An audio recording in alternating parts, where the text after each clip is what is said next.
Hello, and welcome back to the Alphabet of Astronomy for the last time. Today is brought to you by the letter Z, and Z is for Zodiac.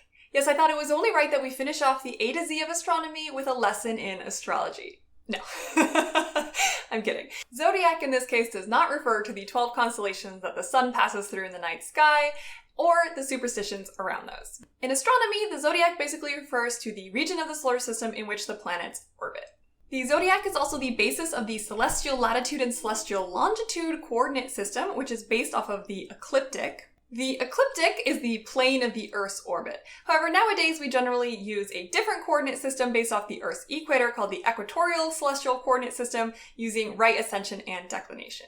Stars that happen to fall within the zodiac on the night sky can be eclipsed by solar system bodies, and this can actually be a very useful observational technique for astronomers. For example, stellar occultation is how we determined that the dwarf planet Haumea has a ring, and it also helped constrain the physical sizes of the dwarf planets Makemake and Eris. But what I think is really cool about the zodiac is the interplanetary dust cloud, also called the Zodiacal Cloud.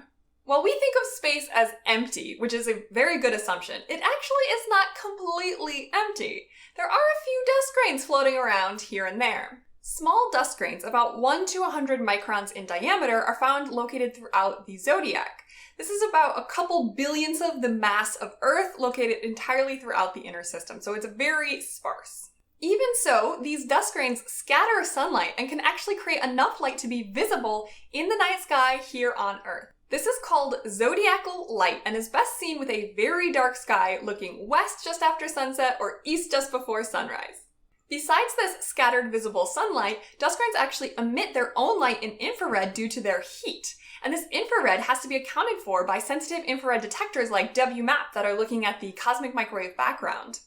Now, these small dust grains can't stick around forever. The typical lifetime of a dust grain within the zodiacal cloud is about 100,000 years, which seems like a very long time on a human timescale, but it's insignificant compared to the age of the solar system. This is because dust grains get removed from the solar system by effects like Poynting-Robertson drag and the solar wind. And the implication is that this dust is not left over from the formation of the solar system, and in fact there needs to be an active source for this dust in order for us to have any. So what is the source? Good question. For a long time, scientists thought that the primary source of interplanetary dust grains was from the erosion of asteroids and comets. Now, just how much was from asteroids and how much from comets was and is debated. But just in 2020, a new player entered the game: Mars. This was actually a very surprising discovery from a very unexpected source, the Juno spacecraft. So Juno is a NASA mission to Jupiter, so what does that have to do with Mars or dust in the inner solar system? Well, it's a long transit to Jupiter, and the spacecraft had to pass back through the inner solar system in order to get a gravity boost to get up to Jupiter. And during this transit, scientists noticed unexpected streaks in some of the onboard cameras. And this turned out to be small bits of the solar panels of the spacecraft that were getting chipped off from collisions with interplanetary dust. So by seeing how much of the solar panels were getting chipped off, they could actually tell how much dust the spacecraft was passing through. This allowed the Juno team to actually map out the distribution of zodiacal dust in better detail than had been accomplished from dedicated dust detectors. And it turned out that the distribution was consistent with a dust source coming from Mars. Now, Mars has plenty of dust to spare for this, but it's still a mystery just how that dust gets from Mars up into orbit. Now, thanks to the gravity of Jupiter, this Mars-sourced dust in the inner solar system can't travel into the outer solar system, and vice versa. Dust from the outer solar system can't really travel into the inner solar system. So there is some dust out in the outer solar system that is from that asteroid and comet erosion, but most of the dust is in the inner solar system from Mars. And it's not just our own solar system that has this dust. Exoplanet systems have it too. In fact, zodiacal dust in exoplanet systems, which astronomers call, of course, exozodiacal dust, or sometimes just exozodi, actually represents a problem. Because dust is much more common in the inner regions of a solar system, that means the dust is located where we expect the habitable zone to be.